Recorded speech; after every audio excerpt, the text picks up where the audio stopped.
There are two things that actually helped me and my husband save for a down payment for a home, and I'm gonna tell you guys what those two things are. Number one is that my husband and I both had forced saving. What I mean by that is that as part of our compensation plan, RSUs were a part of that. I always considered those RSUs as savings toward a down payment for a house. So I never touched them. I never touched them to pay off credit card. I never touched them to go for a nice trip. I never touched them to treat myself. RSUs were always in my vision for a down payment for a house. And so I was at LinkedIn for over 6 years. For the first 3 to 4 years I was at LinkedIn, I had built up a pretty large sum of RSUs, really benefited from the appreciation of Microsoft stock. And so that was what really helped us be ready to save for a down payment for a house. Now I know that not everyone gets RSUs as part of their compensation. And even if you do, not everyone's RSUs are worth the same amount. But I think the principle of forced savings is something that everyone can benefit from. Even right now, I don't have RSUs as part of my compensation plan. Everything is in cash, and I see the difference in it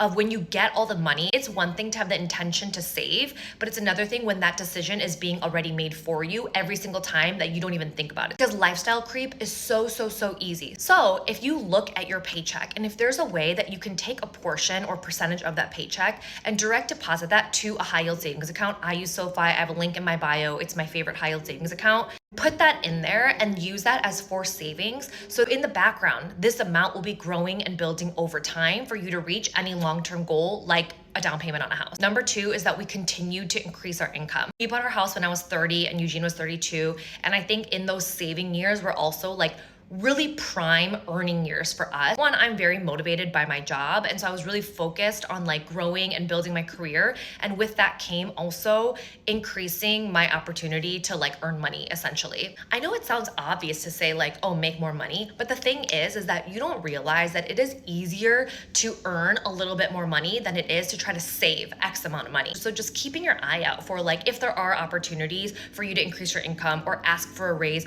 or even just improve your skill set. So those are the two things that I will say.